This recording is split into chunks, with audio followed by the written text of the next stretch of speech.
Assalamualaikum warahmatullahi wabarakatuh.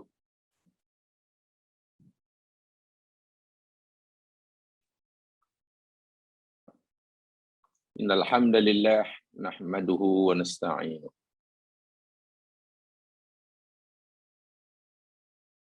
wa natubu ilaihi wa nastaghfiruh.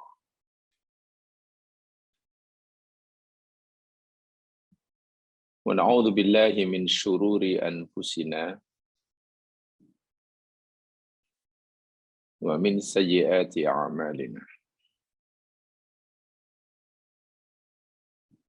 May yahdihillahu fala mudilla lahu wa may yudlil fala hadiya lahu. Asyhadu an la ilaha illallah wahdahu la syarika lah wa asyhadu anna Muhammadan abduhu wa rasuluh. Allahumma salli ala Muhammad wa ala ali Muhammad.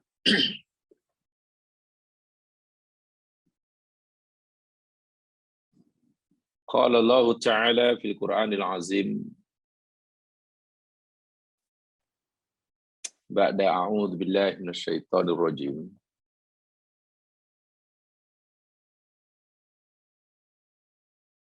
Inna Allaha wa malaikatahu yusholluna 'alan nabi.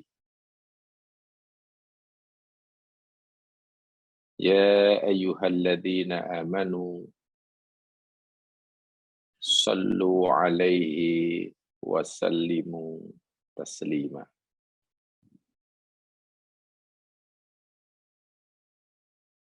Sesungguhnya Allah dan para malaikatnya sentiasa terus-menerus berselawat ke atas Nabi. Wahai orang-orang yang beriman, berselawatlah kamu ke atasnya dan berilah salam dengan salam yang sempurna. Al-Ahzab 56. Wa qala Rasulullah sallallahu alaihi wasallam,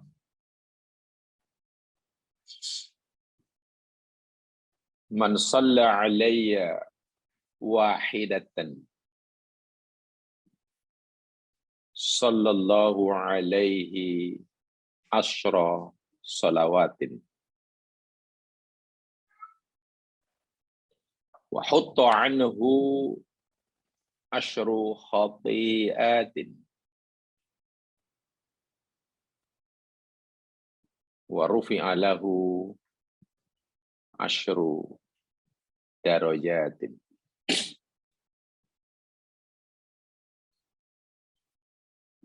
Rasulullah SAW bersabda, sesiapa sahaja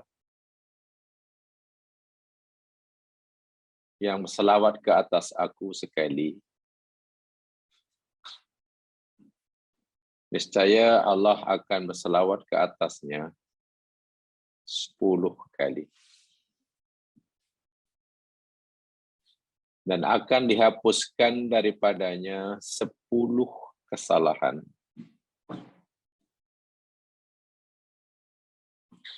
Serta diangkat baginya 10 darajat.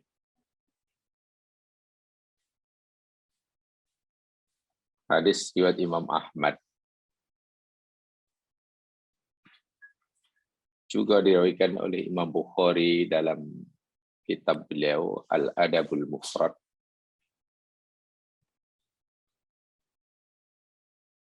Oleh Imam An-Nasa'i dalam sunannya.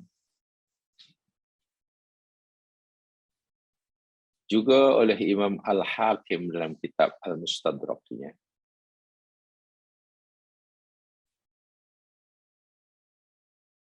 yang dinilai sahih oleh Nasiruddin Albani.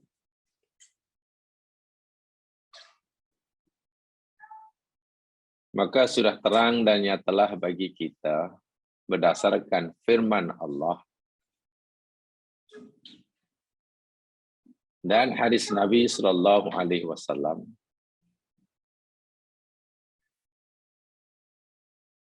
untuk kita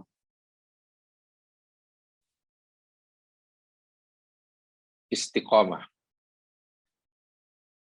sentiasa bersalawat ke atas Nabi. Terlebih lagi pada masa-masa yang disebutkan oleh Nabi mempunyai keutamaan dan keistimewaan tertentu seperti hari ini, hari Jumat. Itu marilah kita, sebelum kita mulakan kelas kita, salawatlah ke atas Rasulullah. Allahumma salli ala Muhammad wa ala ali Muhammad kama sallaita ala Ibrahim wa ala ali Ibrahim innaka Hamidum Majid. Wa barik ala Muhammad wa ala ali Muhammad kama barakta ala Ibrahim wa ala ali Ibrahim fil alamin innaka Hamidum Majid. Marilah kita mengucapkan salam ke atas baginda. Assalamu alayka ya Rasulullah. Assalamu alayka ya Nabi Allah.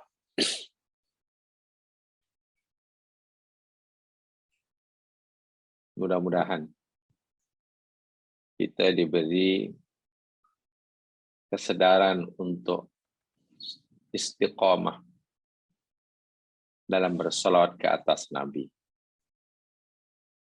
dimanapun kita berada, bila-bila manapun, terutama di tempat atau waktu yang mempunyai fadilat tertentu berdasarkan sabda baginda Nabi sendiri. Amin ya rabbal alamin. Muslimin muslimat rahimakumullah. Insyaallah kita akan teruskan siri tadabbur kita surah Hud.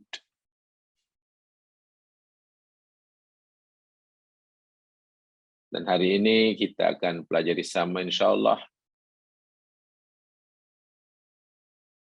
ayat yang ketiga dan seterusnya.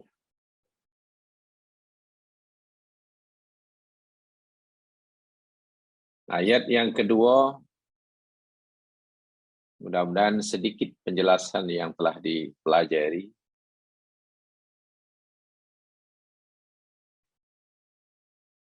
memberi manfaat kepada kita.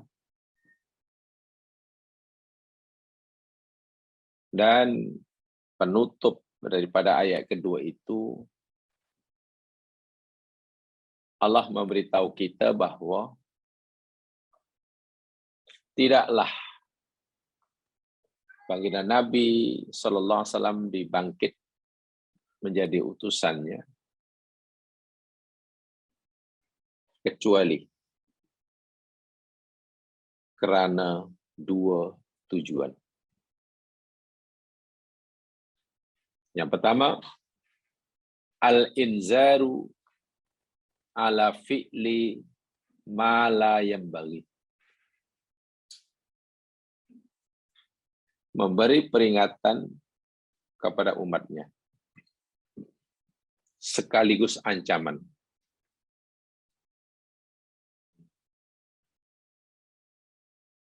Ancaman dan peringatan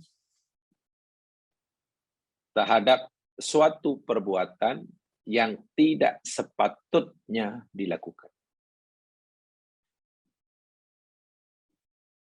Dan yang keduanya, al-bisyarah ala fi'li ma yanbaghi. Menyampaikan kabar gembira tentang perbuatan yang semestinya dilakukan. Terhadap amalan-amalan perbuatan yang tidak selayaknya dilakukan, baginda telah memberikan peringatan. Bahkan seringkali diikuti dengan ancaman yang keras agar kita meninggalkannya. Bagi amalan-amalan yang sepatutnya, semestinya kita lakukan, karena ianya memberi manfaat yang besar bagi kita, dunia akhirat, baginda disuruh oleh Allah untuk memberikan kabar gembira. Ganjaran yang besar yang Allah sediakan buat mereka yang mau lakukannya. Dua itu saja. Tabsyir, bisyarah, dan indar. Kalau dalam bahasa Al-Quran, innani lakum minhu nadir wa bashir. Sekarang ayat yang berikutnya, ayat yang ketiga. Seperti biasa, saya ingin mohon jemaah sekalian, ada yang sudi kiranya membacakan terlebih dahulu untuk kita semua sebelum kita pelajari. Saya persilakan siapa yang tak membacanya, tolong baca ayat yang ketiga dan keempat. Dua ayat yang kita nak baca insyaAllah. Saya persilakan. Assalamualaikum Ustaz, saya baca. Waalaikumsalam warahmatullahi wabarakatuh. Silakan. Na'udzubillahi minasyaitonir rajim. Wa anistaghfiru rabbakum thumma tubu ilaihi yumatti'kum mata'an hasana. Yumatti'kum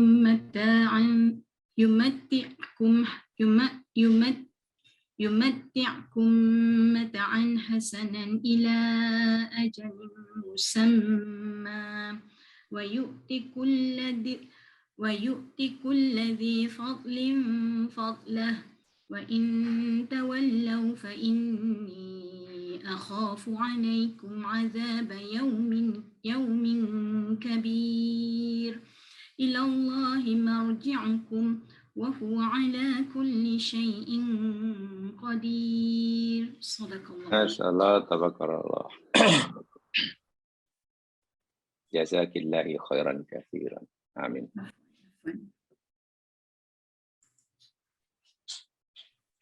Wa anistaghfiru rabbakum. Dan mohonlah pengampunan olehmu kepada Tuhanmu. Tsumma tubu ilaih. Kemudian bertaubatlah kamu kepadanya. Yumatti'akum. Niscaya ia akan memberikan kamu kesenangan. Mata'an hasanah, dengan kesenangan yang baik. Ila ajalim musamma, hingga tempoh yang ditetapkan. Yang kedua, wa yu'ti kulladzi fadlin fadlah. dan pasti dia, yakni Allah, akan memberikan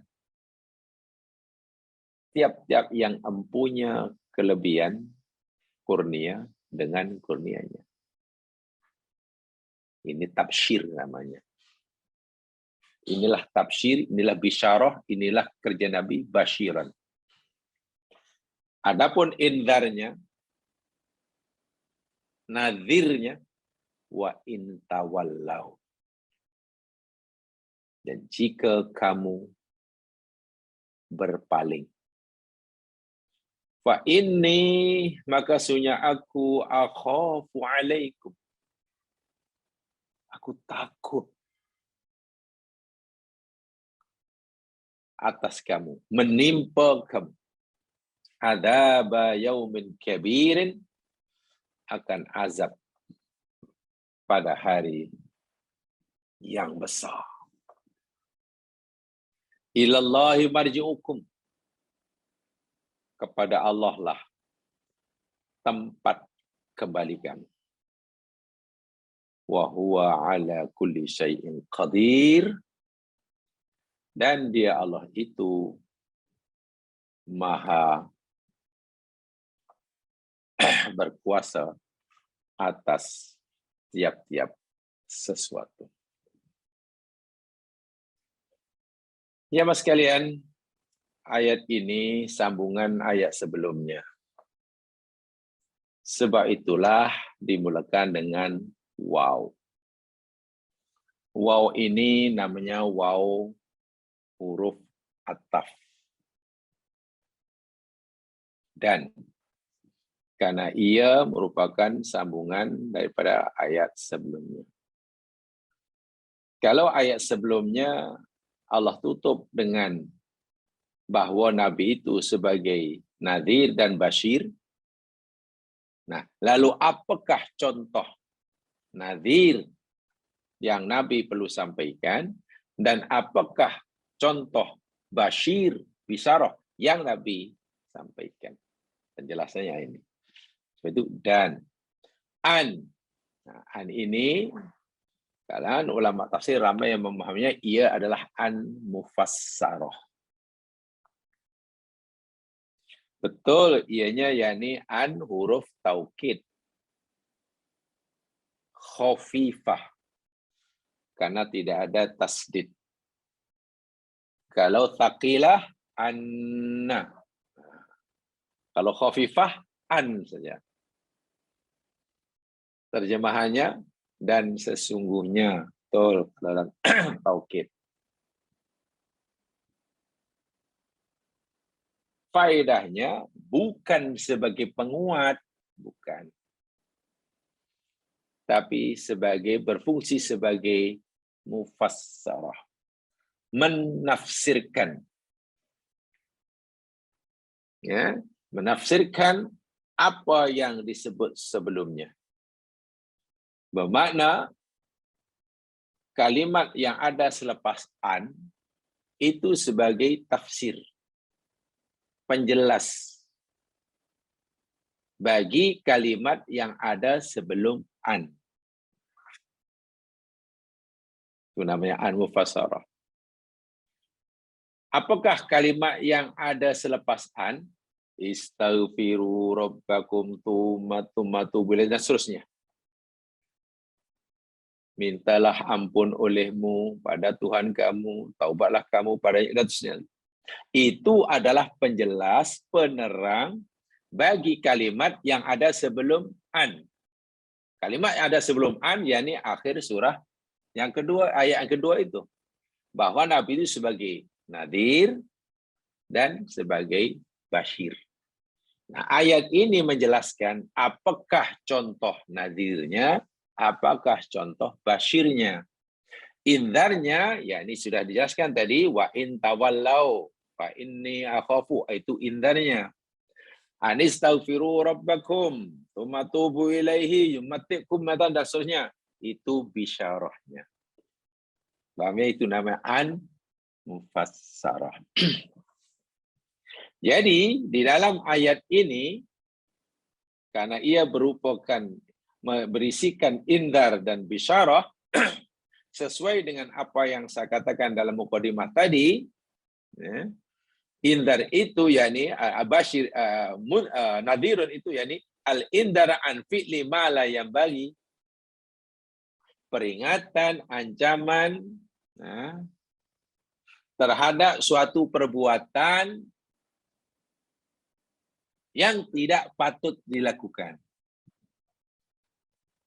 Apakah perbuatan yang tak patut dilakukan, yang tak boleh dilakukan? Ini tawallau, memalingkan diri daripada peringatan Allah. Itu perbuatan yang mesti ditinggalkan, tak semestinya dibuat. Itulah indarnya.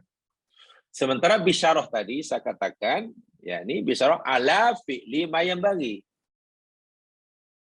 Bisyarah itu kabar gembira atas perbuatan yang sepatutnya, semestinya dilakukan. Apakah perbuatan atau amalan yang sewajibnya dilakukan oleh kita? Istighfar. Lagi apa? Taubat. Masya Allah. Kenapa istighfar sepatutnya mestinya dilakukan? Ya, karena balasan yang Allah janjikan, Masya Allah. Pasal disebut yumatikum mata'an hasanan ila ajal musamma yu'ti kulladhi fadlin fadlah. Itu balasannya. Kenapa tawallau tadi? Berpaling, malaikat diri itu mesti ditinggalkan. Ya beridar. Ya.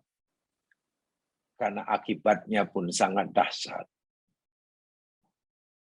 Apa akibatnya? Jika tawallau, berpaling itu dilakukan, azab yaumin kabir. Itulah. Jadi erat sekali hubungannya antara ayat yang ketiga dan keempat ini dengan ayat sebelumnya. Itu poin pertama. Poin pertama.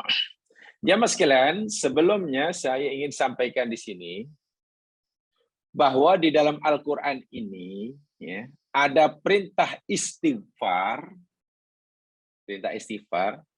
dan perintah taubat.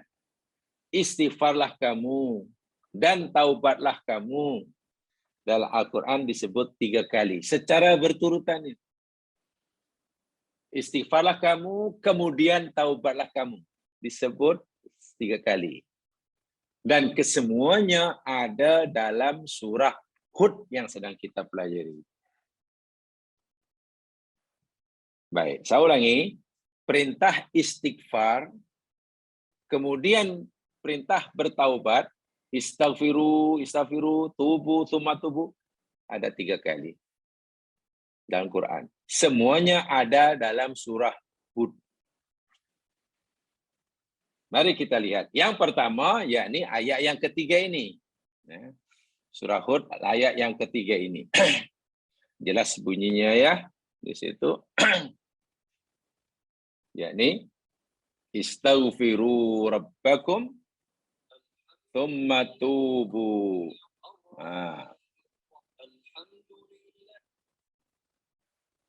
Tsumma tubu ilaih.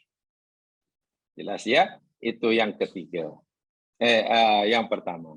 Kemudian yang kedua ada di dalam ayat yang ke-53. Coba lihat sebagai penambahkan pengetahuan. Ayat yang ke-52.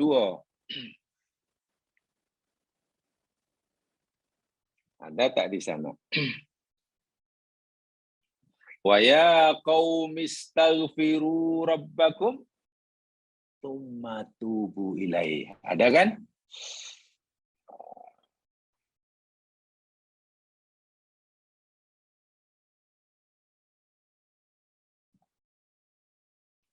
Ayat 52. Ya wa ya qaumi istaghfiru rabbakum tsumma tubu ilaih. Itu yang kedua. Kemudian yang ketiga, di dalam surah juga ayat yang ke-90. Coba lihat ayat yang ke-90.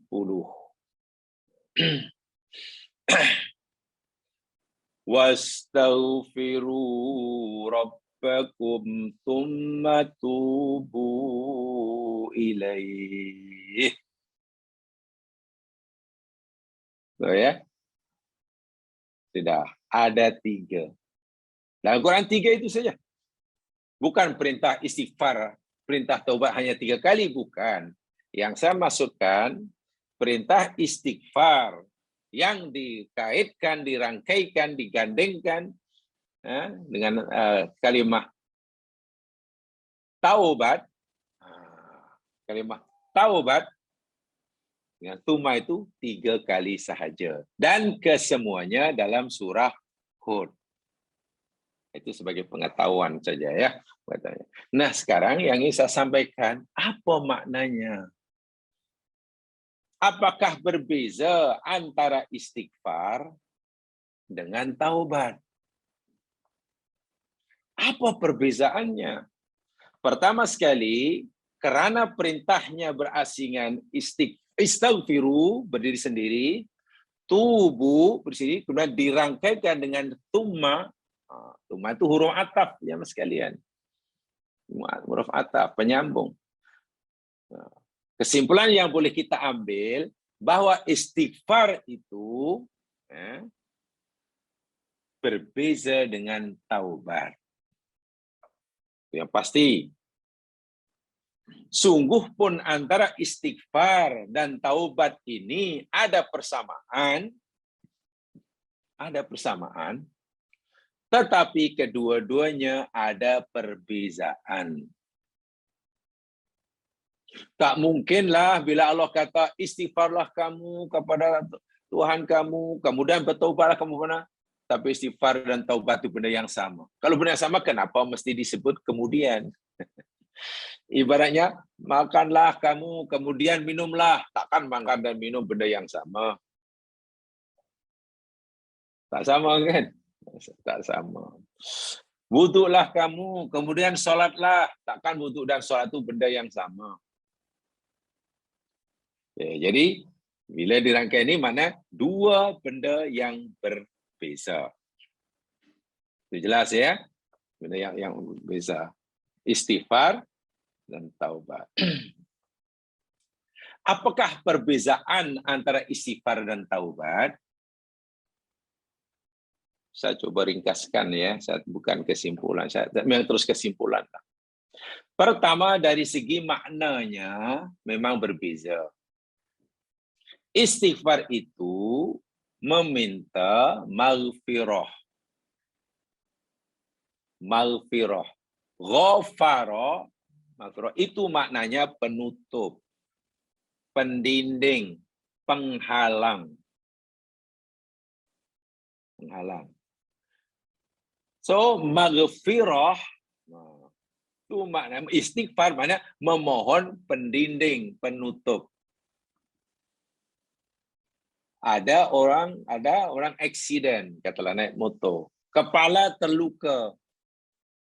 Selepas kepalanya ada luka, lalu dibersihkan, lalu diobat, dirawat, dan dibalut. Pembalut luka itu bahasanya disebut ghifarah, menutup. Jadi astaghfirullah itu mana ya Allah, aku mohon penutup, pendinding, penghalang. Penghalang bagi apa? Penutup bagi apa? Penutup dan pahala bagi kesalahan kita. Agar kesalahan kita ditutup oleh Allah. Ditutup. Sehingga bila kesalahan itu ditutup, dosa itu ditutup oleh Allah, Allah kabulkan, di akhirat nanti kita tidak lagi dipertanggungjawabkan. Karena sudah ditutup. Antara kita dengan dosa kita ada penghalang. Kita tidak lagi dipertanggungjawabkan. Dosa yang berakibat siksa, dosa itu mengakibatkan adanya siksa. Betul kan? Siksa. Jika dosa itu tidak ada tutup, orang itu dengan dosanya tidak ada penutup dan penghalang, maka siksa pun tidak ada penghalang. Orang itu ada penghalang bagi siksa. Dia akan tertimpa siksa. Tapi karena sudah ada maghfirah, siksa yang sepatutnya menimpanya tak jadi menimpa karena sudah ada halangan. Nah, yang kita minta kepada Allah itu penghalangnya itulah. Agar dosa kita ditutup oleh Allah, kita dilindungi, dibentengi oleh Allah daripada dosa kita, dan azab yang sepatutnya menimpa kita pun ada penghalang. Itu maghfirah. Itu namanya istighfar. Dari segi bahasa, bukan dihapus ya. Istighfar mohon ampun itu bukan dosa dihapus. Yang mohon dihapus itu maknanya minta maaf, waghfirli nanti, wa'fu anni. Adapun taubat itu dari segi bahasa kembali, rujuk kembali. Orang Melayu kata kembali ke pangkal jalan. Asalnya berada di jalur yang betul, laluan yang betul. Inilah laluan yang betul. Nih. Ya, karena kelingahan kita, kejahilan kita, apalagi kecuaian kita keluar daripada jalur yang laluan yang betul itu. Terkeluar. Setelah kita berada di luar jalur yang sepatutnya, laluan yang sepatutnya, kita tersedar. Kita sedar, lalu kita ada keinginan untuk masuk semula, kembali semula ke laluan yang sebenarnya. Kembalinya kita ke laluan yang asal, yang betul, itu namanya taubat. So, taubat itu ya, ialah perbuatan orang, hanya boleh dilakukan oleh seorang yang berdosa. Orang yang tak pernah dosa tak perlu bertaubat.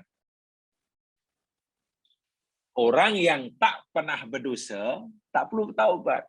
Nak kembali pada apa? Orang yang tak pernah dosa tak perlu istighfar, tak perlu taubat. Jelaslah. Makhluk yang tak pernah berdosa, buat apa minta dilindungi daripada dosanya? Dosa pun tak ada. Buat apa mesti kembali kepada tempat asal? Dia tak pernah keluar daripada landasan. Sentiasa berada di jalan Allah. Tak pernah keluar. Kenapa mesti kembali? Orang kembali itu maksudnya orang yang pernah meninggalkan tempat. Betul kan? Sekarang kan kita ada istilah, mari kita kembali pada Al-Quran. Mari kita kembali pada As-Sunnah. Alhamdulillah, itu mana kita menyadari yang kita sudah berada di luar Quran, di luar Sunnah. Kan begitu kan? Jomlah kita kembali pada Quran, kembali pada Sunnah. Itu maknanya orang yang kita seru atau diri kita sendiri menyadari yang kita tidak berada di landasan Quran dan Sunnah. Sebab itu kita ajak kembali. Itu mana taubat, kembali. Saya pernah berikan contoh dahulu panjang lebar. Asalnya Adam alaihissalam ini, yang ketika masih di surga, kan Adam di surga ya. Maqam Adam semasa di surga sangat hampir, sangat dekat dengan Allah. Maqamnya ya, maqamnya sangat hampir. Adam dekat dengan Allah, Allah pun dekat dengan Adam di surga. Setelah Adam melakukan kesalahan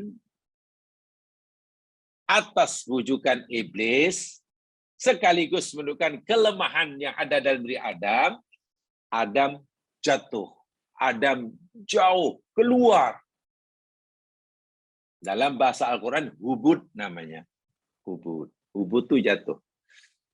Adam sudah tidak lagi berada di tempat yang asal. Sudah jauh.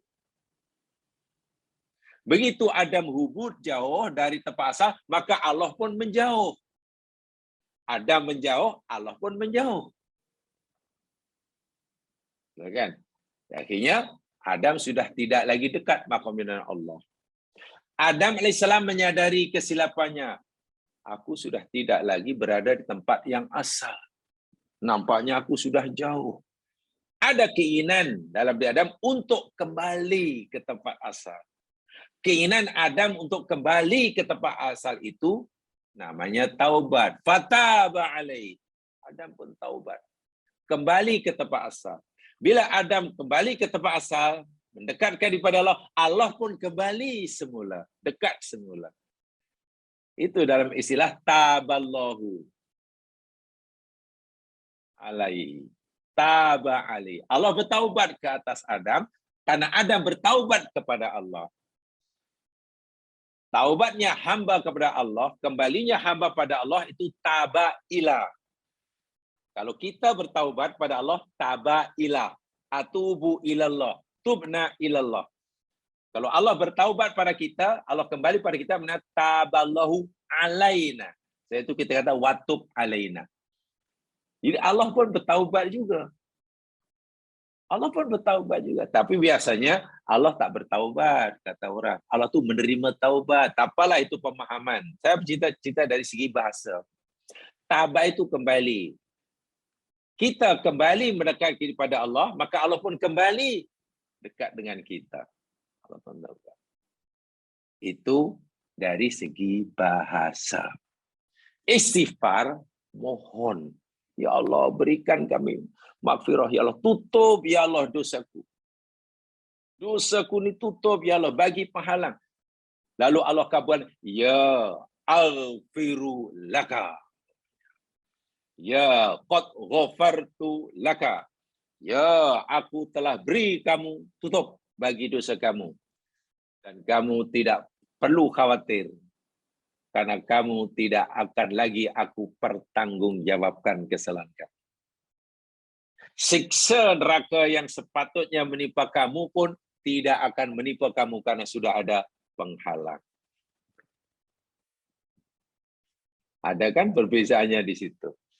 Ada. Walaupun kedua-duanya ini ada persamaannya, yakni kaitannya dengan dosa. Baik, itu dari segi bahasa. Sekarang apa kata ulama? Ini saya kutipkan ya mas sekalian ya.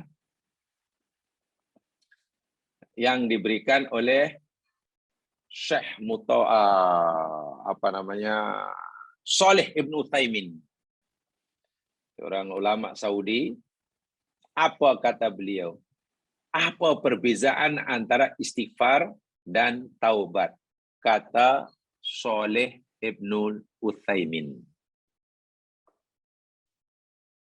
Kalau nak catat, silakan catat. Yang pertama, kata Shalih Ibn Utsaimin, annal istighfar yakunu amma aslaf al-'abdu min al-ma'asi wal atham. Istighfar itu yakni, ya, tadi sudah dijelaskan ya, istighfar mohon ampun tadi, daripada perbuatan dosa dan maksiat yang dilakukan oleh hamba yang telah lalu. Istighfar itu kaitannya dengan dosa yang telah lalu. Yang lepas. Amat taubat fahya lima yastaqbilul abad. Adapun taubat itu yakni fahya lima yastaqbilul abdu, terhadap apa yang tidak dihadapi oleh hamba yang akan datang. Apa maksudnya?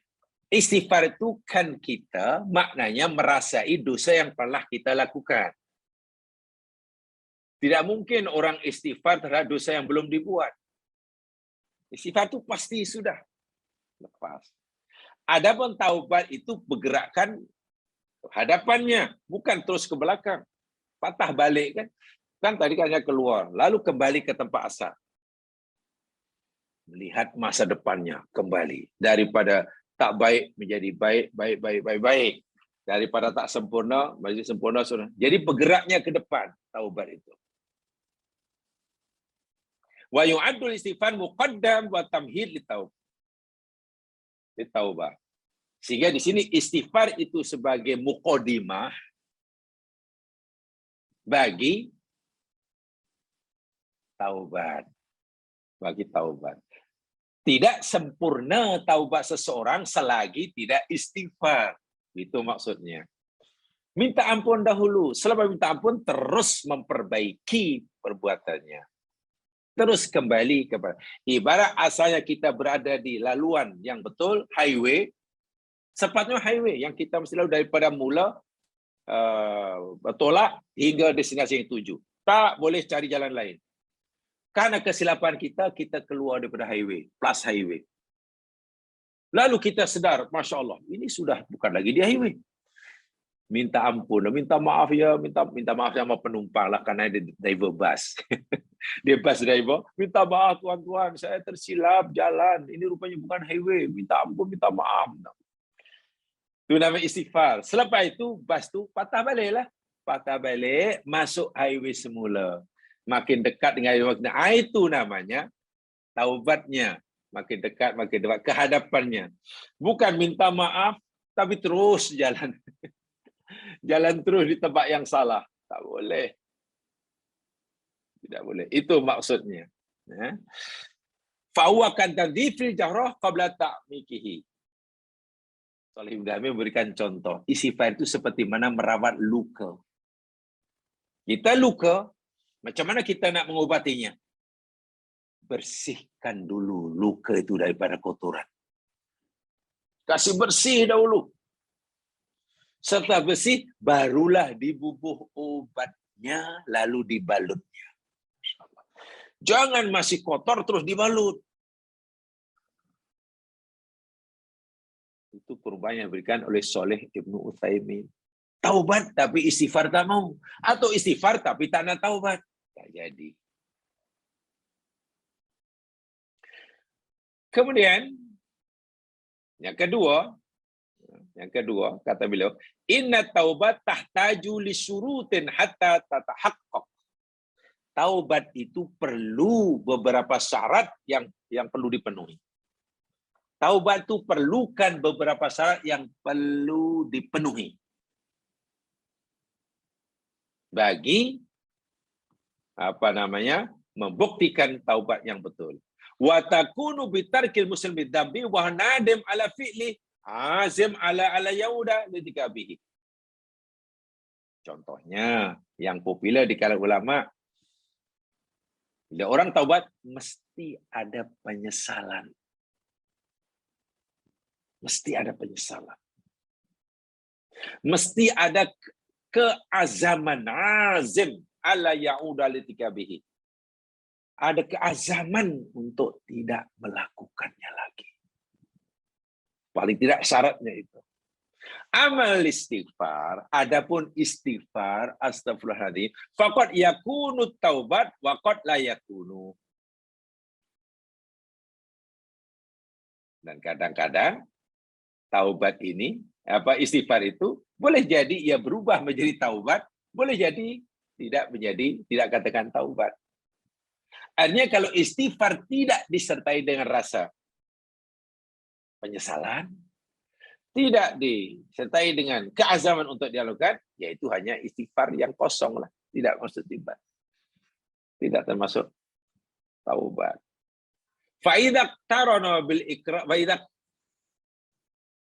faidak turina bil ikrar wal itraf bidzambi wan nadam alaihi wa adamul audah lahu fawa at-taubat. Jika istighfar itu disertai dengan pengakuan terhadap dosanya, penyesalan terhadap maksiatnya, dan keazaman untuk tidak mengulangi semula kesalahan yang sama, maka istighfar berubah menjadi taubat namanya. Wa qad yakunu ala sabili dzikri bisyaklin amin. Dan istighfar itu kadang-kadang hanya merupakan sebutan astagfirullahaladzim, astagfirullahaladzim, ya Allah aku minta ampun. Dalam bentuk yang umum. Mujarradu kalamin yantikuhul mar'u. Sekadar apa yang dilafaz oleh seorang, astagfirullahaladzim, astagfirullahaladzim. Rabbi firli, astagfirullahaladzim. Kalau hanya sekadar ucapan jamaah sekalian, tadi sudah disebutkan, tidak disertai dengan tadi keazaman untuk mengulangi, untuk tidak mengulangi, penyesalan terhadap yang berlaku. Ya, hada yusamma istighfaron. Itu hanya istighfar. Walaisa taubat, dan belum disebut taubat. Dari sini kita sudah mulai nampak bahwa status tingkat taubat itu lebih tinggi daripada sekedar istighfar. Sebab itulah dalam ayat yang kita pelajari ada tumma. Tumma di situ betul dia huruf ataf. Tetapi faedah tumma dalam ayat tersebut, istaghfiru rabbakum tsumma tubu, bukan litartib wa tarakhi. Mudah-mudahan ada yang paham itu, nahwunya itu ada masih ingat. Tetapi di sini yakni tujuan untuk tartib ar-rutbi. Bukan tartib wa tarakhi, tapi tartib ar-rutbi. Apa itu tartib tarohi? Tarohi yakni untuk susunan dua kata yang ada gap masa. Malam tadi saya balik pukul 10. Tuma tidur. Maknanya datang rumah pukul 10, tidurnya pukul 12. Itu tuma. Tuma. Di sini bukan seperti itu. Tartib rutbi maknanya apa yang disebut selepas tuma, nilai dia, tingkatan dia lebih tinggi daripada apa yang disebut sebelum tumma. Maksudnya apa? Nilai taubat itu lebih tinggi daripada sekadar istighfar. Gitulah. Istighfar itu sudah baik. Sudah baik. Tapi taubat lebih baik. Karena nilai dia, kedudukannya lebih tinggi. Nah, tumma itu bermakna begitu. Lebih tinggi, lebih apa? Dipanggil tartib rutbi. Rutbah itu tingkatan lah. Jadi bukan tuma mana kemudian. Wah, kalau kita artikan kemudian itu macam jamaah sekalian, wah, susah itu nanti memahaminya. Susah memahaminya. Saya nak baca satu contoh ayat ya. Coba perhatikan ayat seperti ini. Kalau tuma kita artikan kemudian selepas ini katalah dia makan, kemudian minum, kemudian makan, kemudian minum, kemudian makan. Maknanya maknanya dia banyak kali makan, banyak kali minum. Kalau sakat itulah maksudnya. Pasti bingung kita memahami ayat ini. Coba lihat sebagai contoh untuk menjelaskan tuma ini. Surah Al-Maidah ayat 93. Coba lihat.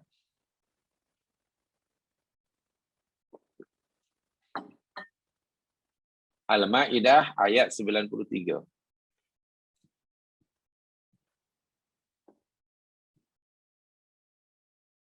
Tolong bacakan.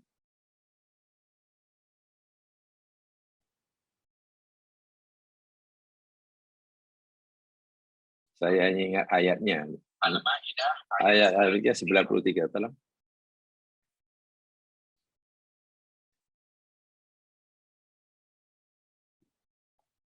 Ada yang dibacakan? Assalamualaikum Ustaz. Ya, silakan. Sila. Auzubillahi Laisa 'alal ladzina amanu wa 'amilus solihati junahun fima ta'imu idza mattaqaw wa amanu wa 'amilus solihati thumma ittaqaw wa amanu thumma ittaqaw wa ahsanu wallahu yuhibbul muhsinin. Sabarakallah. Coba perhati betul-betul. Laisa 'alal ladzina amanu. Tidak ada atas orang yang beriman wa amilus solihat dan beramal soleh junahun dosa. Tidak ada dosa ke atas orang yang beriman dan beramal soleh. Ini ceritanya begini ya. Orang-orang mukmin yang dahulu asalnya jahiliyah, setelah jadi orang mukmin ini ingat masa jahiliyahnya ini merasa berdosa, terus-menerus diburu rasa bersalah. Apa yang mereka makan semakan jahiliyah, ya Allah ya Tuhanku, bukan segala haram datiah, haram kasbi, bukan bendanya, zatnya itu haram, Bangkai pun dimakankan semasa jahiliyah. Bahkan mereka mencuri. Jadi mereka sedar betul. Badanku ini dipenuhi oleh benda yang haram semasa jahiliyah. Macam mana nak hilangkan? Setiap kali ingat masa silamnya tentang makanan minuman yang masuk dalam rongga tubuhnya, ketakutan. Rasa bersalah itu tak hilang. Lalu Allah turunkan ayat ini. Tidak ada dosa ke atas orang yang dah beriman dan beramal soleh. Fima ta'imu, dari sebab apa yang dia dah makan. Ayat ini ya, kena tahu sababun nuzul ya. Kalau tak tahu sababun nuzul, kacau je masalah ini. Kita orang mukmin, kita amal soleh. Lalu berdasarkan ayat ini, oh rupanya orang ni bila dah mukmin, dah amal soleh, boleh makan apa saja. Sebab Allah kata, tak ada dosa. Mau makan apa aja tak dosa. Bukan begitu. Sebab itu perlu tahu sababun nuzul. Tidak ada dosa atau orang beriman dan beramal soleh dari apa yang mereka dah makan masa jahiliyah dahulu. Itu masalah. Allah dah ampunkan kan. Syaratnya, idza mattaqau. Tengok. Apabila si mukmin itu sudah bertakwa, wa amanu, dan sudah beriman, wa amilus solihat, dan sudah beramal soleh. Kemudian tengok, tsumma taqau, kemudian bertakwa. Coba kalau takwa, mereka bertakwa, kemudian bertakwa. Apa maknanya?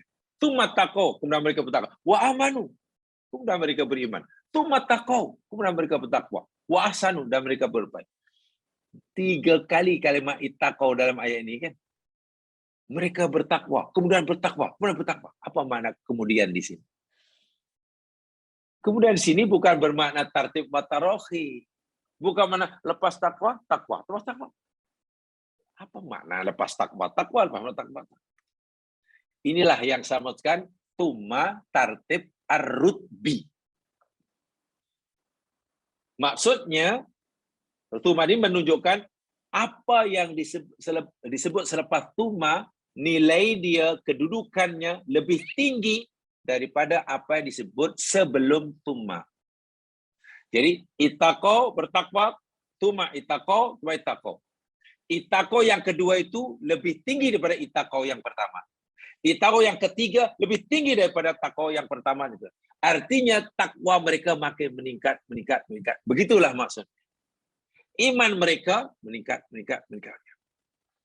So kalau orang yang dahulu katalah tubuh badannya gemuk karena benda yang haram,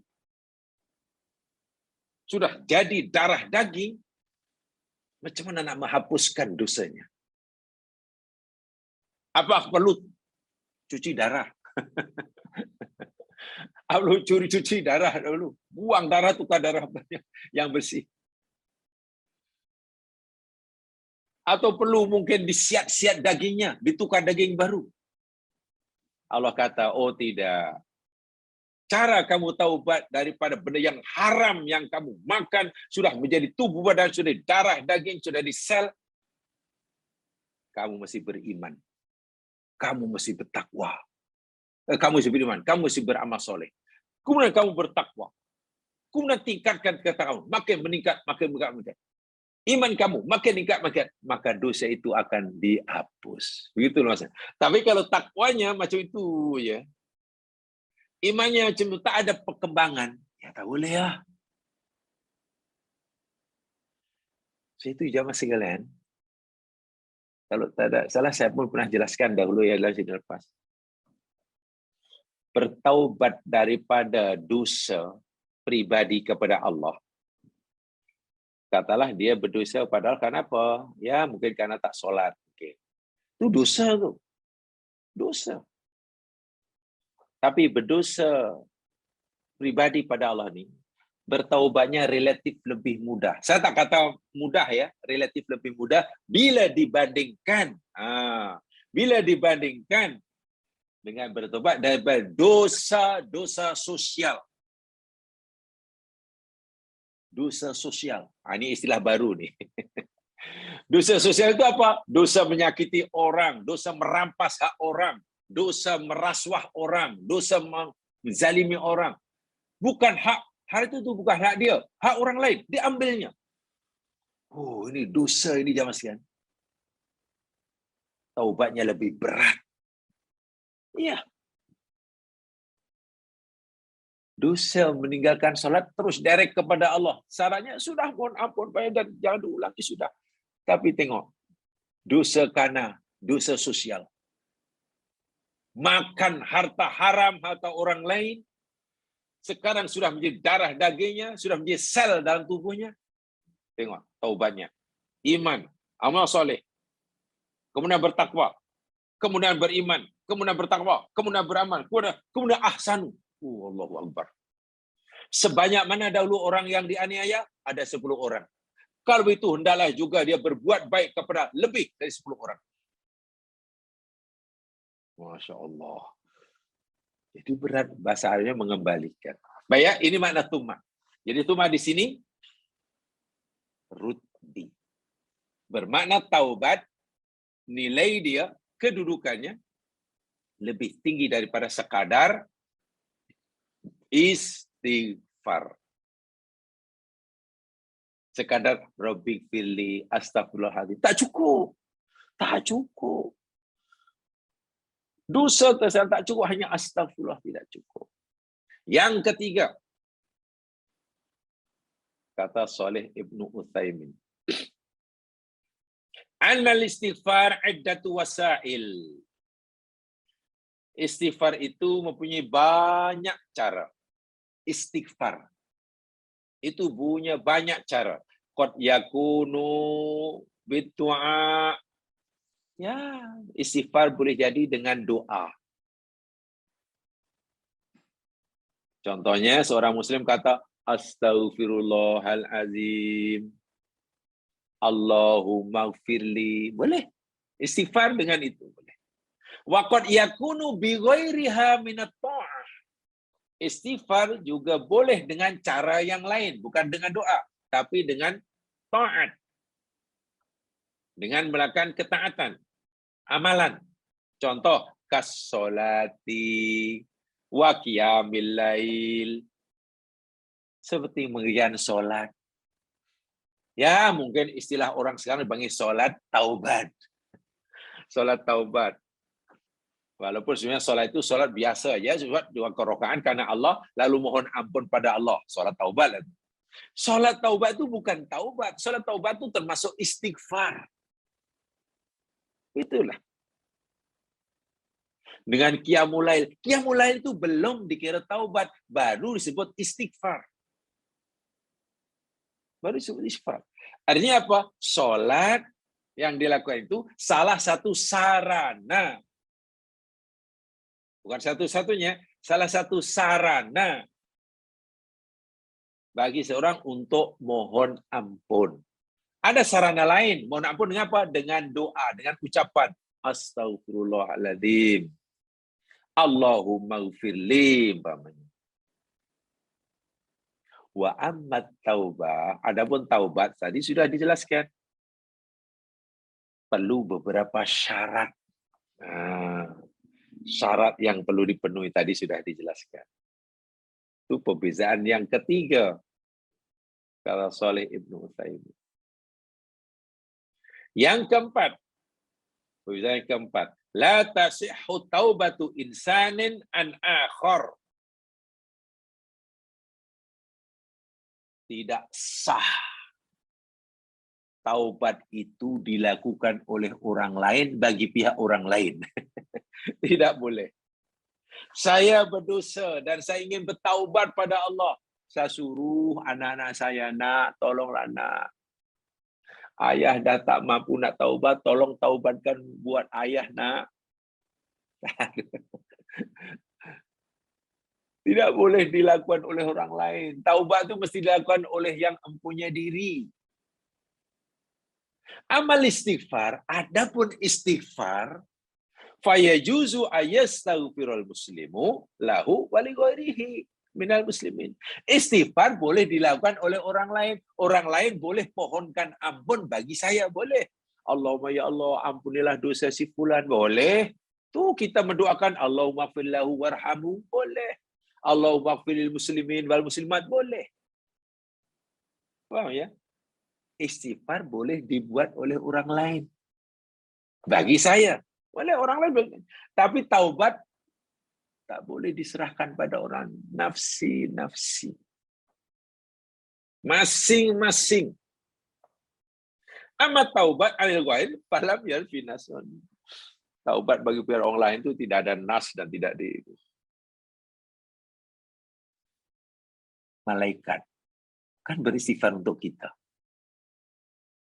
Malaikat penjaga yang ada di sekeliling aras, tugasnya apa? Wa yastaghfirun.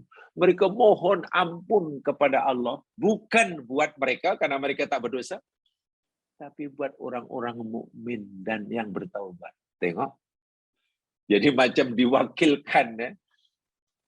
Istighfar ini boleh diwakili oleh orang lain, tapi taubat tidak. Itu yang paling bagus, marilah kita saling mendoakan, mohon ampun bagi orang lain. Saya dengan senyap-senyap mendoakan jamaah sekalian. Setiap solat kata saya doakan semua jamaah. Jamaah pun mendoakan bagi jamaah yang lain. Tanpa diketahui, itu bagus. Saya lebih suka begitu. Terus terang saya lebih suka berdoa ini, mendoakan orang lain tanpa diketahui oleh yang didoakan. Sebab itu jaminan Rasulullah akan dikabulkan. Mafhumnya, janganlah kita baru mau mendoakan saudara muslim kita hanya selepas diminta. Jangan. Cobalah kita doakan dengan ikhlas tanpa diminta olehnya. Dan orang lain, setiap kita buat begitu, Masya Allah. Tenang kita yang sekalian. Setiap kita mendoakan orang lain sama muslim tanpa diminta. Boleh jadi kita berdoa pada Allah untuk kita astagfirullahaladzim, boleh jadi Allah belum ampunkan. Tapi jika orang lain yang pohonkan ampun buat kita, Allah akan kabulkan. Nabi memberi janji. Salah satu doa yang dikabulkan yakni dakwatul muslim bi akhihi, doa orang muslim bagi saudaranya bil ghaib, tanpa diketahui olehnya. Astagfirullahaladzim. Mungkin doa saya, istighfar saya tidak didengar, tidak dikabulkan oleh Allah. Tapi jika jamaah yang mendoakan untuk saya, dikabulkan. Jamaah istighfar mungkin belum dikabulkan. Tapi bila saudara lain mendoakan, itu yang elok tu budaya doa mendoakan. Itu saya paling suka sekali. Tanpa diketahui, tanpa diminta. Maknanya kalau kita sudah doakan kawan banyak-banyak, doa lama tak payah bila jumpa nanti kita beritahu. Tak payah. Tak payah. Yalah, karena beritahu tahu. Kalau beritahu orang dia ingat kita tak pernah buat baik. Tak payah, malah ditolak doa seperti itu yang sekalian. Malah ditolak. Ibadah itu hanya kerana Allah. Sudahlah itu. Kalau Allah sudah iktiraf kita, mengakui kita bahawa kita sudah buat baik, orang lain menafikannya, apa ruginya? Penafian orang lain tidak akan memudarat sedikit pun jika Allah sudah mengakuinya. Pengiktirafan manusia atas kebaikan kita tak ada nilainya sama sekali jika Allah tidak mengiktiraf kebaikan kita. Orang mukmin kena ditanamkan begitu imannya. Mesti iman yang seperti itu. Dan itu tidak mudah, karena itu bukan iman teori itu. Itu bukan teoritis, itu praktis. Itu praktis. Ya. Yang kelima. Tadi lima keempat. Lupa pula yang menyampaikan, sampai terlupa. 5 ya? 5. Yang kelima. Yughlaqu babut taubah bintihai waqtiha. Pintu taubat itu akan ditutup bila telah habis, telah tamat tempohnya. Pintu taubat ditutup. Yakni indal gorgoroh.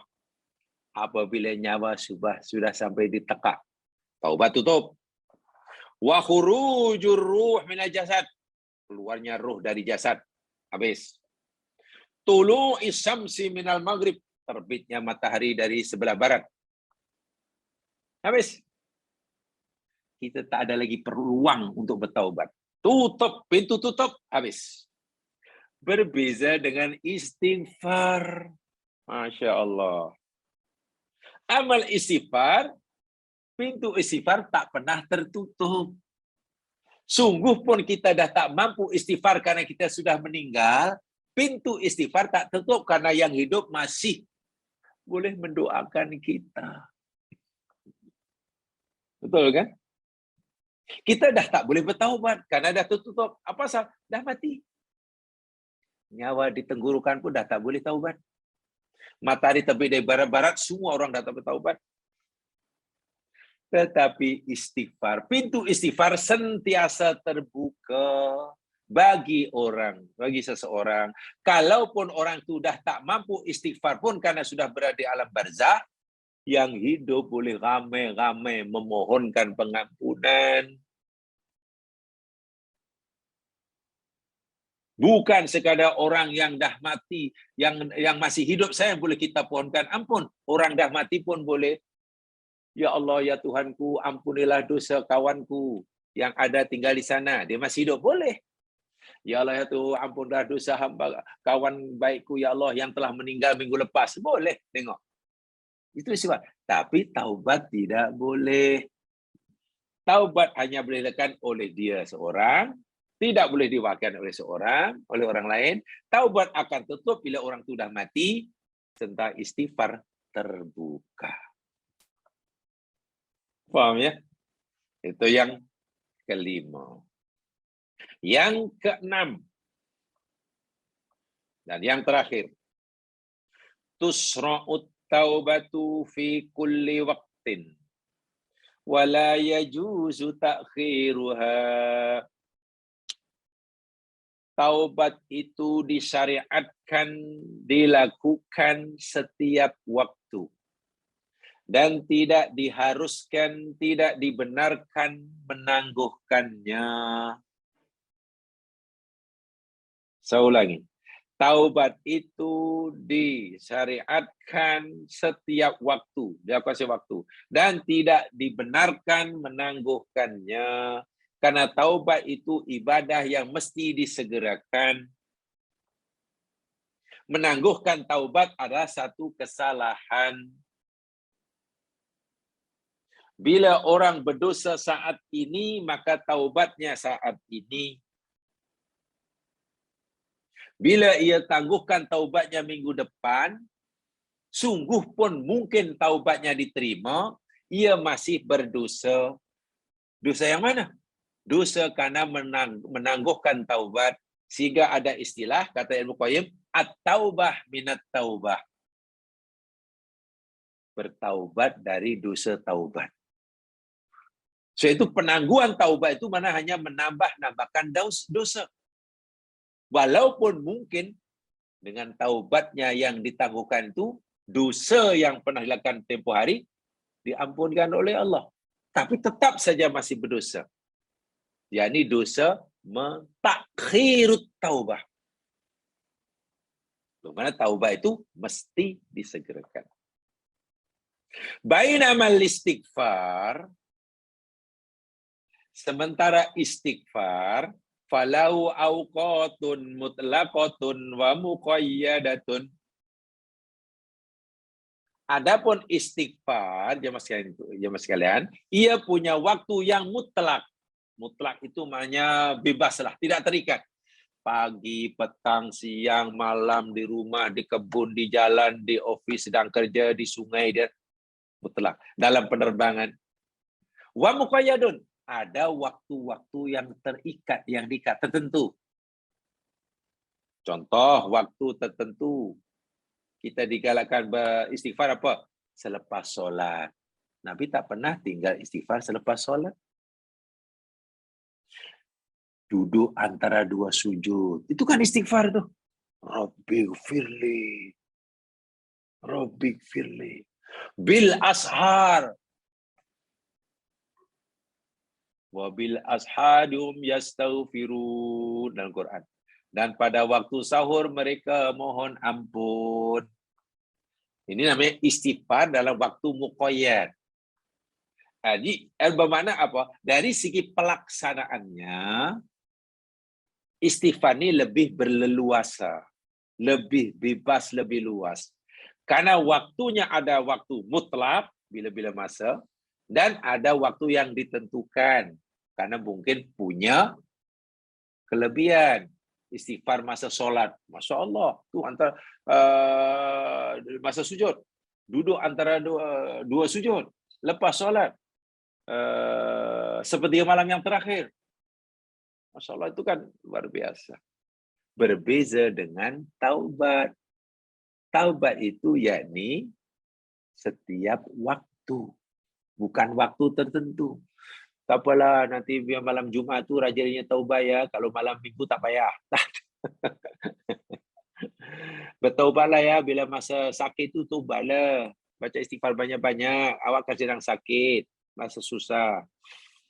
Masa sihat tu nanti tak istighfar, tak taubat pun tak apa. Mana? Taubat ni sepanjang hayat.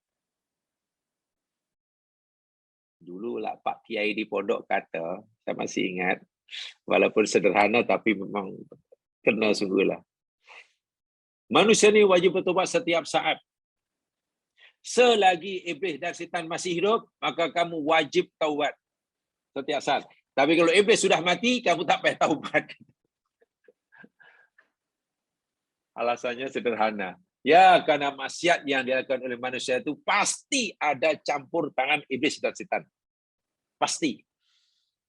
Tanpa campur tangan iblis dan setan, ya kita ini lebih banyak buat baiknya, tak buat salah, tak erti buat salah. Kerana saudara kembarnya sudah hilang. Kan bahasa mudanya, setan yang di luar, iblis yang di luar ini ada saudara kembar dalam diri kita. Saudara kembarnya mana? Hawa nafsu. Itu berkolaborasi itu. Itu kerjasama itu. Tak boleh hilang satu yang tak boleh. Yang satu dari luar, yang satu dari dalam. Di dalam. Sebab itu selagi iblis belum mati, mana kita ni sentiasa berdosa setiap saat. Dan dosa ni jamaah sekalian, kan taubat, istighfar itu daripada dosa ya. Mungkin orang fikir begini ya. Apa dosa saya? Saya kena tahu istighfar ni apa pasal? Kan? Jamaah sekalian, punca dosa ni macam-macam. Saya ulangi. Punca dosa macam-macam. Secara umum, punca dosa itu hanya ada dua. Orang kenal, punca dosa hanya ada dua. Satu, langgar larangan. Betul? Itu satu. Kedua, tinggal suruhan. Secara umum orang fikir itu. Sebab itu bila orang sudah merasa tak buat larangan, tak merasa berdosa. Bila seseorang sudah merasa buat yang disuruh, tak berdosa. Balik haji, jarang orang minta ampun. Menangis-nangis minta ampun, jarang. Lepas tolong orang lain, jarang orang minta ampun. Kan lepas buat suruhan, apa dosanya? Secara umum dua itu. Tapi orang lupa, ada punca dosa ketiga, ada punca dosa keempat. Apa punca dosa yang ketiga? Kalau punca dosa yang pertama, yakni karena melanggar larangan. Punca dosa kedua, yakni meninggalkan perintah dan suruhan. Punca dosa yang ketiga ini berkaitan dengan punca dosa yang kedua, melakukan suruhan. Kita buat suruhan Allah, buat suruhan Allah. Suruhan kita buat, tetapi taksir itu cuai. Kita buat tidak sebagaimana yang disuruh oleh Allah. Dosa kita. Namanya taksir. Allah suruh kita solat, aqimus solah. Oke, kita pun buat. Sallu kama ra'aitumuni usolli. Solatlah kamu sebagaimana kamu lihat aku solatkan Nabi. Kita pun berusaha untuk solat Nabi. Mungkin bila orang sudah solat dan merasa solatnya sudah takbir hingga salam, berusaha untuk mencontohi Nabi, lepas solat mungkin tak merasa berdosa. Kan buat solat sudah dibuat. Lagi pula berusaha mencontohi Nabi. Mungkin merasa tidak berusaha. Tapi kalau kita mengkaji tentang ihsan, mengkaji tentang qalbun salim, mengkaji tentang tazkiyatun nafsi, atau apa jalan istilahnya. Ada orang guna istilah mengaji tasawuf, pulanglah. Dari mana kita tahu bahwa sholat yang kita lakukan tadi betul-betul sama sebagaimana yang Allah perintahkan? Betul-betul sama sebagaimana yang Nabi ajarkan. Dari mana kita tahu? Betul-betul sama ya. Kan kita hanya meyakini sama. Tapi beranikah kita memastikan inilah sholat yang 100% sama dengan kalau kita? Ada yang berani. Kalau berani maknanya, wah kita sombong sungguh lah tuh. Kita sombong. Pasti di sana ada kekurangan yang kita tidak tahu. Mungkin sholat yang baru kita lakukan, kita pikir yang tercantik waktu itu. Bagi kita itulah yang paling cantik. Apakah sholat yang baru kita lakukan, yang kita pikirkan yang paling cantik, kita persembahkan pada Allah, ianya juga tercantik menurut Allah? Tidak. Allah ni maha cantik, maha suci. Yang terbaik bagi kita belum tentu terbaik menurut Allah. Walaupun Allah menerima juga amalan baik hambanya sesuai dengan kemampuannya. Allah suruh buat kita 8. Kita hanya buat 6. Bukankah itu cuai namanya? Dosa kita. So itu lepas solat, istighfar banyak-banyak. Lepas beramal, istighfar banyak-banyak. Balik haji, menangis-nangis mohon ampun.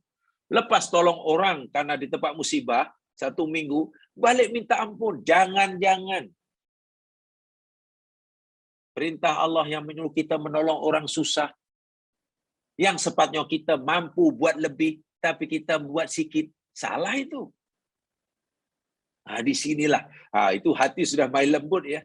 Karena dia nampak dosa, bukan semata-mata karena langgar suruhan, tinggal larangan, tinggal suruhan, langgar larangan, tapi karena merasa cuai, ya Allah, cuai aku. Itu lihat akhir surah Al-Muzammil ada di sana.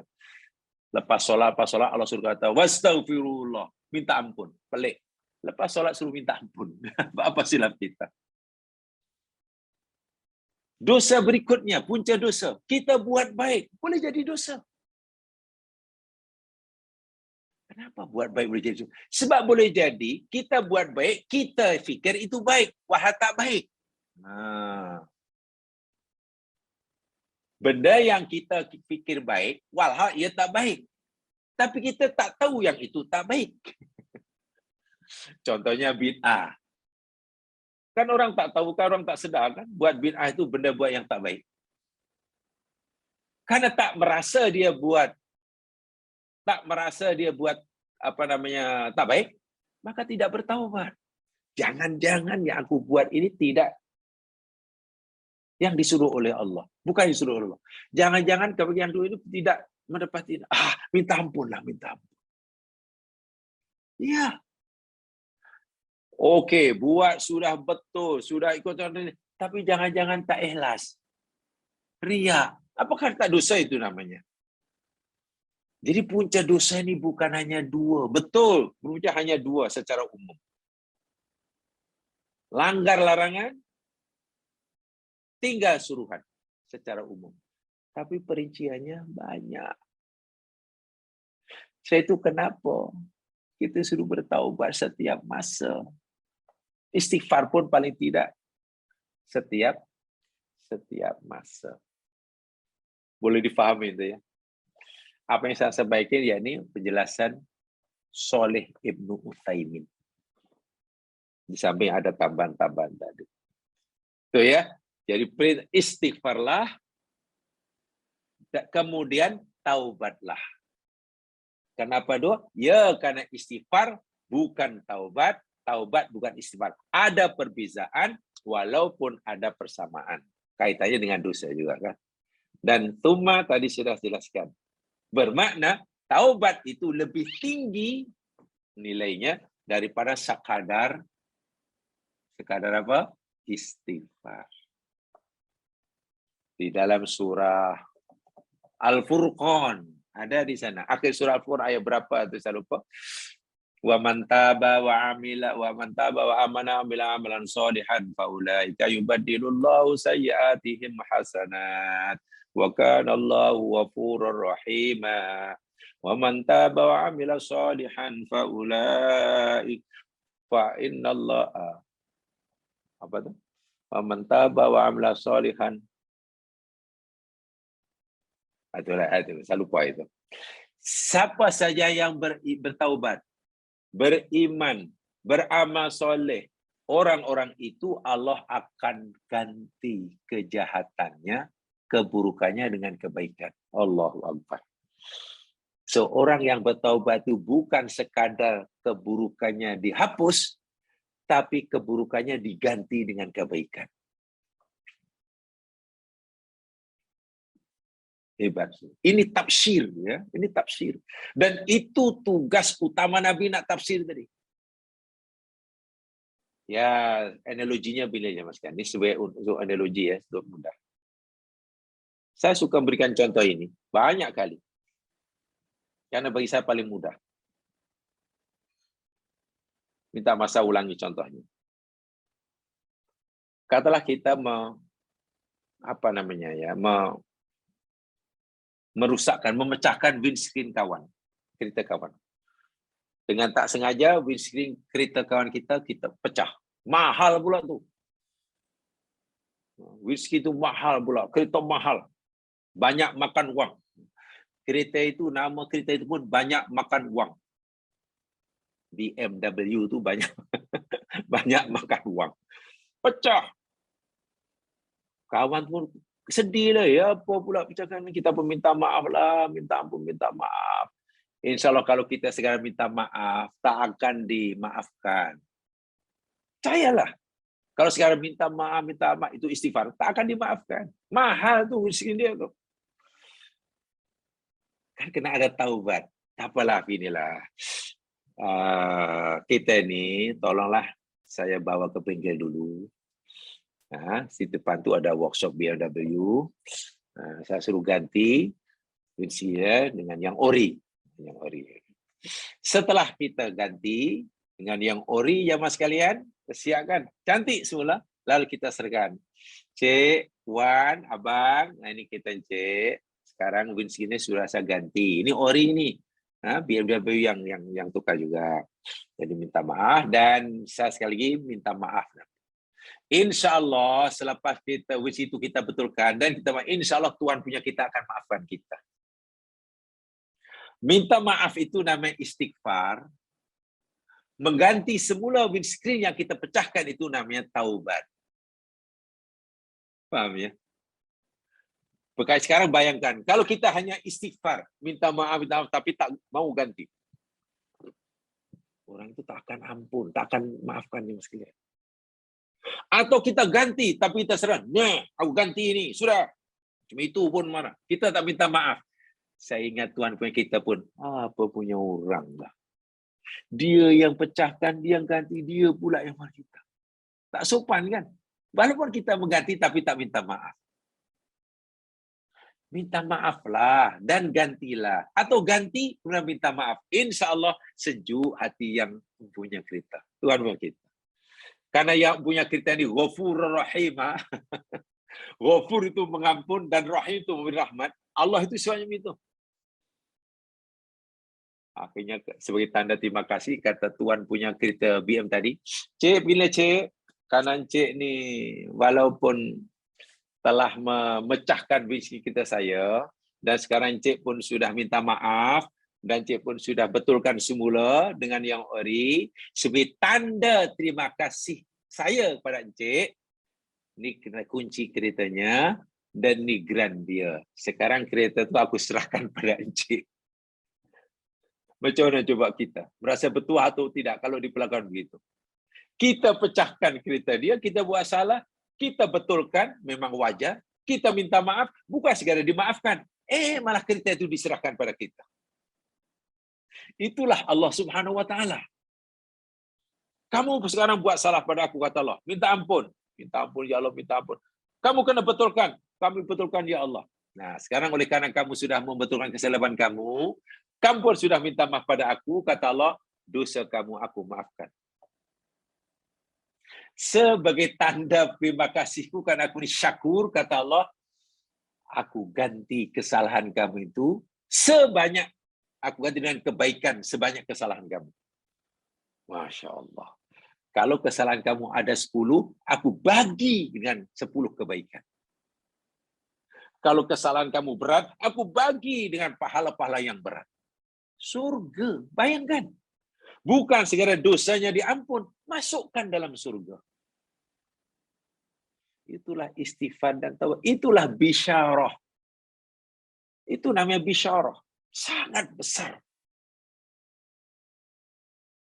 Istighfar dan taubat. Tuma ya, tuma. Jadi kalau bisyarah sebesar inilah, sedahsyat ini tidak mau narik perhatian kita, ya mohonlah ampun pada Allah, mohon pertolongan pada Allah agar hati ini ditingkatkan oleh Allah, dia punya kehalusannya. Kehalusan hati mudah-mudahan ditingkatkan sehingga kita mudah tersentuhlah dengan tawaran Allah yang menggiurkan ini. Bagi kita, subhanallah, tentulah tawaran seperti ini sangat-sangat menggiurkan. Sangat menggiurkan. Jamaah sekalian, nampaknya itu saja yang saya sampaikan. Hanya keratan ayat, wa anistaghfiru rabbakum tsumma tubu ilaih. Hanya 2 saja. Hanya 2 itu saja. Bahkan saya tidak sempat menyampaikan kenapa itu istaghfiru rabbakum. Kenapa tidak istaghfirullah? Sebab mungkin ada yang tanya begitu. Mungkin, kenapa ya istaghfiru rabbakum? Mintalah ampun pada Tuhan kamu. Kenapa tak istaghfirullah? Sedangkan bila kita istighfar, astaghfirullah. Astaghfirullah. Kita tak akan kata astaghfirullah. Tapi Allah suruh kita minta ampunlah kamu pada Rabb kamu. Allah tak kata minta ampunlah kepada Allah. Kenapa ya ditunggukan Rabb? Tadi belum sempat saya sampaikan. Rahsia kalimat itu belum sempat saya sampaikan. Ya, mudah-mudahan bila ada kesempatan lagi, insya-Allah lagi kesempatan. Silakan. Saya nak tanya, tak tahu mungkin Ustaz akan jawab ke depan kot. Nak pasal taubat. Katalah dosa yang lalu, contohlah kita perempuan dulu tak tutup aurat, sekarang ni dah tutup aurat, jadi perlukah kita bertaubat berterus-terusan atau kita taubat sekali dan kita dah tak buat lagi dah dosa tu? Kerana tujuan taubat, karena tujuan istighfar, tujuan istighfar itu yakni mendapatkan apa ya? Pengampunan kan? Tujuan istighfar itu mendapatkan pengampunan. Kalau taubat tadi sudah kembali kan? Asalnya buka aurat, tutup aurat, itu sudah taubat lah tu. Asalnya salah, jadi baik, itu sudah taubat lah tu. Disertai dengan penyesalan, kekecewaan, dan berazam untuk tidak mengulangi taubat. Sekarang, istighfarnya mana? Istighfar itu kan mohon ampun atas kesalahan yang lalu. Okay?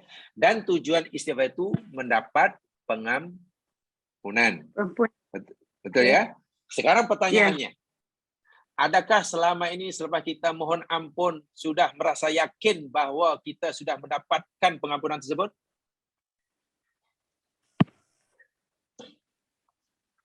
Tolong yakin dijawab. tu tak tahu Ustaz. Nah, itu saya tanya, adakah hingga saat ini mohon ampun pada Allah sudah mendapat jaminan pengampunan? Tak tahu. Sudah yakin? Nah, justru karena belum yakin itulah istighfar dan taubat ini berpanjangan hingga Allah menjemput ajal kita. Itu ketentuan agamanya. Sebab itu ketika orang nak mati, contoh sahabat nak meninggal, Nabi jemput, sahabat itu ketakutan, tapi juga berharap. Nabi tanya, "Ma kaifa wajadta nafsak?" Apa kaifa tajiduka? Apa yang awak rasakan dalam hati kamu? Kami takut ya Rasul, takut nak jumpa Allah, ingat dosa, takut. Tapi kalau ingat pengampunan Allah dan surganya, ingin. Nabi kata, kekalkan perasaan itu. Siapa yang mati dan dalam hatinya ada dua perasaan takut dan harap, nanti Allah akan selamatkan daripada yang ditakuti dan Allah bagi apa yang dia harapkan. Maknanya sahabat tadi hingga dekat nak mati pun masih ingat dosanya, khawatir jangan-jangan belum diampun. Kekhawatiran itulah yang menyebabkan Allah akhirnya mengampunkannya. Kecuali kalau sudah ada malaikat datang bisikan pada kita, hei hambaku, sudahlah taubat kamu karena Allah sudah ampunkan. Itu boleh berhenti. Kalau itu, selagi belum ada kepastian macam itu yang meyakinkan, terus menerus sehingga Allah akan jemput kita. Begitu. Terima kasih Ustaz. Wallahu a'lam. Tolong tanya satu boleh? Halo? Nak tanya satu soalan lah Ustaz. Sila. Bagaimana pula dengan taubat nasuha? Pertanyaan pendek tapi jawapannya panjang, jadi tidak sempat. Minta maaf, mungkin lain kali kalau nak kita jawab. Pertanyaan itu pendek. Apa itu taubat nasuha? Kan pendek. Tapi jawabannya panjang. Jadi mungkin saya ingat pihak host tidak ada masa agaknya. Sampai ini ada kelas ke si Imran? Ustaz, Halo, ada satu soalan boleh Ustaz? Kalau tadi Sorry. Ustaz, Saya ingin merespon yang tadi. Apa namanya ni? Setelah sini ada kelas lagi ke si Imran? Halo Imran.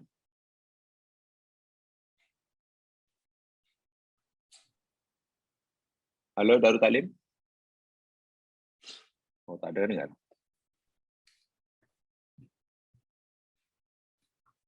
boleh tanya Ustaz?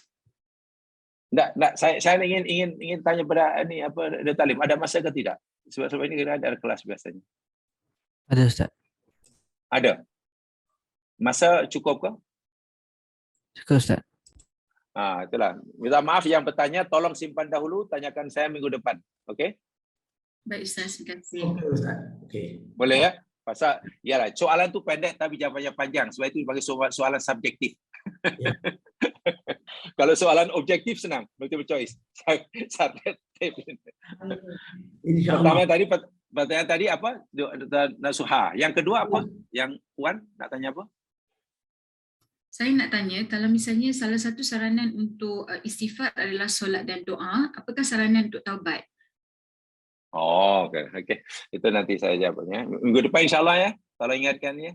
Okey, baik Ustaz. Okey, Assalamualaikum. Terima kasih. Subhanakallahumma bihamdika asyhadu an la ilaha illa anta astaghfiruka wa atubu ilaik. Wa inna lillahi bihus illa alladziina amanu wa 'amilus solihat wa tawassaw bil haqqi wa tawassaw bis sabr. Assalamualaikum warahmatullahi wabarakatuh.